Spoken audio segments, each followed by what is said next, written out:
morning, good afternoon, good evening. I am Kartik Patel, Assistant Professor at JG College of Commerce. I am a Chartered Accountant and also a PhD scholar. I have been in this teaching line for last 9 years.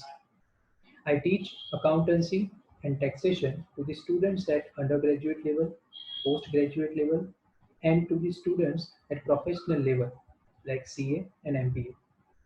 My dear friends, today we are going to start with one of the interesting subject, a subject that you have never learned before, and the subject which is going to be useful as far as your day-to-day life is concerned. And you can see that the name of subject is taxation. BCom semester 3, subject taxation. And today we are going to start with the first topic, residential status of an assessee. So let us begin our journey with the first topic, that is residential status of an assessee. So the first question that should arise in your mind, sir, why and what is the need to find out the residential status? Now let me tell you, my dear friends, whenever you start to learn any subject, any topic, first of all you need to understand why we are learning this topic. So as far as the residential status of assessee is concerned, we need to understand what is the importance and why we are learning this topic. I think in many movies you heard the word NR, non-resident. So, my dear friends, as far as the residential status of any assessee is concerned, it is divided into two parts. It is categorized into two parts. A person can be either a resident of India or a non-resident of India. But my question is still there. Sir, why we have to find out whether the person is a resident of India or non-resident of India? So here comes the answer of this question. Now listen to me very carefully. The incidence of tax depends upon the residential status of an assessee. Once again, it is a language of law. So you need to hear very carefully. The incidence of tax depends upon the residential status of an assessee. I'm explaining you once again in an easy language. बेटा residential status हमें क्यों find out करना है? Residential status हमें इसलिए find out करना है क्योंकि अगर मुझे टैक्स की अमाउंट निकालनी है तो वो टैक्स की अमाउंट डिपेंड करती है मेरे स्टेटस के ऊपर, whether the person is a resident or non-resident, and that's why we have to find out the residential status. So once again, what I have said, the incidence of tax, it depends upon the residential status of an assessee. It means in case if we want to find out the amount of tax payable by any person during a particular year, first of all, we have to decide his residential status. It means if the person is a resident of India and if the person is a non-resident of India, the tax payable by both the person will be different. इसका सीधा मतलब यही है कि अगर आप बेटा resident हो, अगर आप नॉन रेसिडेंट हो, तो दोनों केस में बेटा जो आपको टैक्स पे करना है even on the same amount, but if your residential status is different, it means the amount payable by that assessee will be different. So, what is the answer of the first question? Why we have to find out and what is the need to find out the residential status?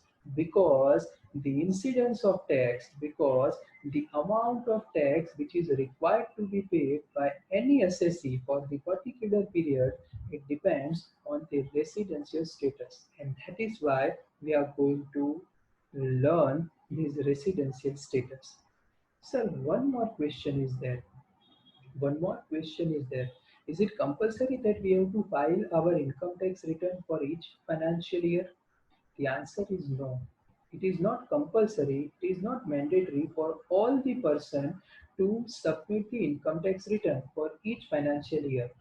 Sir, then for whom it is compulsory to submit the income tax return? So listen to me very carefully. Beta, it is compulsory for those assessee whose income is in excess of basic exemption limit. Once again, for whom it is compulsory? It is compulsory, it is mandatory only for those assessee whose income is in excess of basic exemption limit. Sir, what do you mean by basic exemption limit? But a basic exemption limit, it means a tax-free limit. So let us take one example. If your total income during previous year it's up to rupees 2,50,000, and if the basic exemption limit is also 2,50,000, it means you are not required to make the payment of tax. But let me tell you once again, the answer that I have given, it requires a more clarification. As I said, any person whose income in excess of basic exemption limit is required to file the income tax return. So I use the word income. Now, what do you mean by income? Whether it is a gross income, whether it is a net income, but that we are going to learn in the upcoming lectures. But as of now, and that's why I'm telling you this answer. It requires a more clarification. But as of now, you can understand if your income is in excess of basic exemption limit, then you have to file the income tax return. Sir, one more question is there. So, who will decide this basic exemption limit and how? Beta, have you heard about the budget? Have you heard about the budget? Yes. So, beta, the Finance Minister of India present or announce budget for each financial year. So, for example, in the February 2020, Nirmala Sitharamanji, she has presented a budget. So basically, the budget is presented by the Finance Minister of India each year in the month of February. पहले क्या होता था? There were two types of budget. One is general budget, and second one is railway budget. But now both these budgets were merged. Both these budgets were announced at the last week of February. But as far as the current scenario is concerned, the budget are announced. The budget is announced on the 1st February by the Finance Minister of India. So basically, this budget it covers a lot many things. But as we are learning a taxation, I am telling you from that point of view. Now, in this budget, this basic exemption limit is decided by the Finance Minister. So basically, this limit may be enhanced, this limit may remain as it is, but for each financial year, this limit is decided in the budget, or rather, I can say that this limit is proposed by the finance minister in the budget. Why I say proposed? Because it requires a consent of both the House of Parliament that we are going to discuss at later on part. But I'm telling you how and when this limit is decided. So basically this limit is decided in the budget. And as you all are aware, the budget is presented by the Finance Minister of India each year. And in this budget, this limit is decided. So that's the answer of your question. Now let us come to the next part. So as I said that the incidence of tax depends upon the residential status of assessee. Now, how should we find out the residential status of any assessee? So beta here I have written the residential status of individuals. बेटा मैं अब तक बोल रहा था residential status of assessee. Now I'm explaining you in the upcoming lecture residential status of assessee. Assessee means person, and as far as the person is concerned, the person is divided into 7 categories as far as the income tax is concerned. First, individual. Second one is HUF, Hindu Undivided Family. Third, firm. Fourth, company. Fifth, association of person or body of individual. Sixth, local authority. And seventh, artificial juridical person. So these are the 7 categories as far as the person is concerned. So in income tax, the assessee is called as a person, and the person is divided into the 7 categories. And as far as the residential status is concerned, we have to find out the residential status for all 7 categories. But as far as your syllabus is concerned, you have to find out, you have to decide, you have to learn to find out the residential status of only individuals.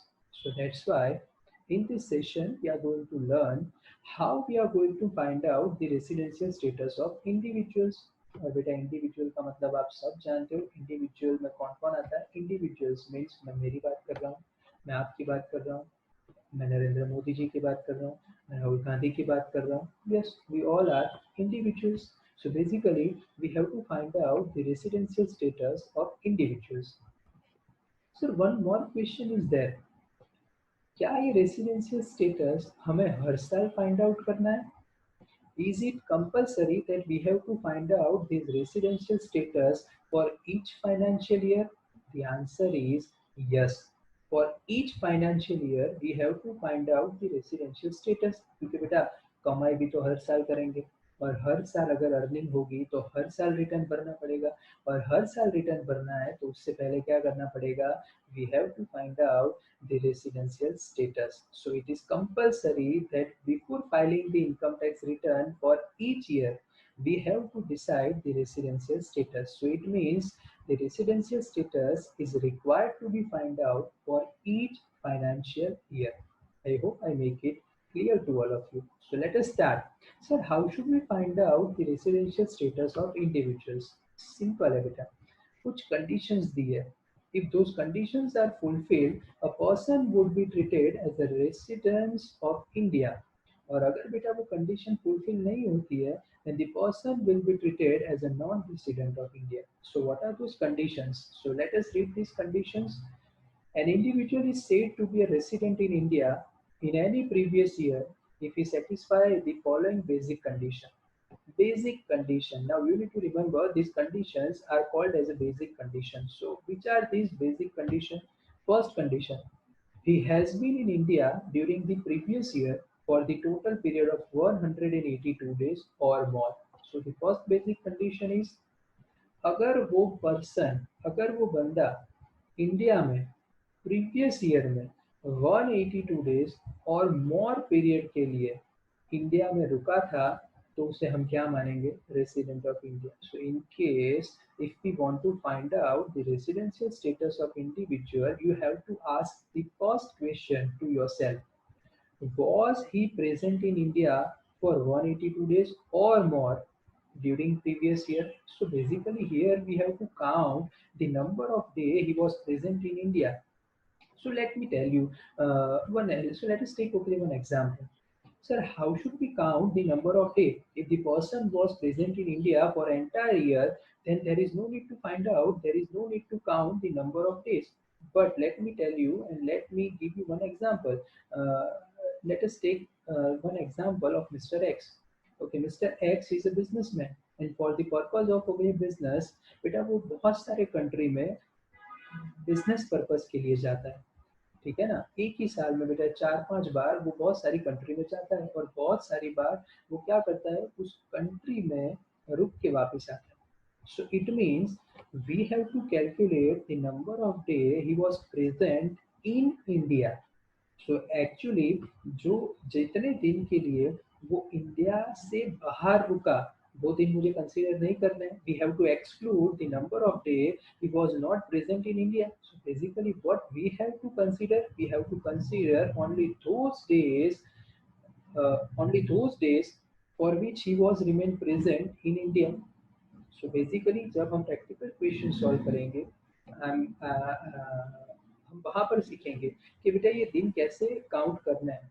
So first condition, he has been in India during the previous year for the total period of 182 days. So first question we have to ask कि क्या वो बंदा previous year में India में 182 days present था? If your answer is yes, the person will be considered as a resident of India. And if your answer is no, it doesn't mean that the person will be considered as a non-resident of India, because there is one more condition. Word लिखा है और. What is or? He has been in India for 60 days. क्या condition है? He has been in India for 60 days or more during the previous year. और बेटा ये जो basic condition number 2 है ना, उसमें दो कंडीशन है. पहली condition, he has been in India for 60 days or more during the previous year.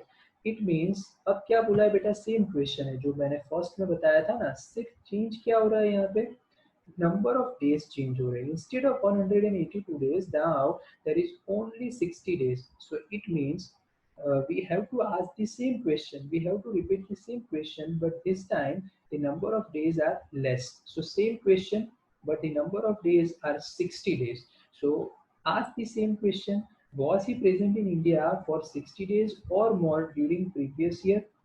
If your answer is yes, then there is another condition. And he has been in India during the 4 years immediately preceding the previous year for total period of 365 days or more. So what is the second condition? The first condition is क्या वो बंदा previous year में 60 days 60 दिन या उससे ज़्यादा period के लिए इंडिया में प्रेजेंट था. And along with that we have to fulfill the second condition. And what is the second condition? He has been in India during the 4 years immediately preceding the previous year for total period of 365 days or more. Immediately preceding the previous year.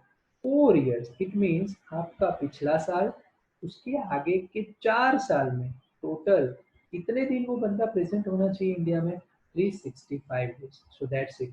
So second condition क्या कहती है? Second condition says that was he present in India for 60 days during the previous year? And second, was he present in India for 365 days or more during 4 years immediately preceding the previous year? तो इसका मतलब बेटा second basic condition कहती है पिछले साल में 60 दिन प्रेजेंट होना चाहिए प्लस उसके आगे के 4 साल में वो 365 डेज प्रेजेंट होना चाहिए. If both the conditions are fulfilled, the person will be considered as a resident of India. If the individual satisfy any one of the condition, he is a resident of India. Otherwise, he is a non-resident of India. I hope you are getting. Once again, बेटा किसी भी individual का residential status decide करना है, then you have to ask the two question. First question, was he present in India for 182 days during the previous year? If your answer is yes, then the person is a resident of India. But if your answer is no, there is another condition, and that condition has two conditions. So second condition, second basic condition have two conditions. First condition, was he present in India for 60 days? Plus, was he present in India for 365 days or more during 4 years immediately preceding the previous year? If both these conditions are fulfilled, the person will be considered as a resident of India. But समझ लो बेटा, अगर मेरी पहली condition ही fulfil नहीं होती है 60 days वाली, तो इसका मतलब अब सेकंड कंडीशन, कौन सी सेकंड कंडीशन? 365 डेज वाली. बेटा वो आगे बढ़ने की ज़रूरत ही नहीं है, बिकॉज यहाँ पे क्या लिखा है कि सेकंड कंडीशन में दोनों कंडीशन फुलफिल होनी चाहिए. So if both the conditions are fulfil, previous year 60 days plus previous year के आगे के 4 साल में 365 डेज अगर वो प्रेजेंट है, then only the person will be treated as a resident of India. I hope I make it clear to all of you.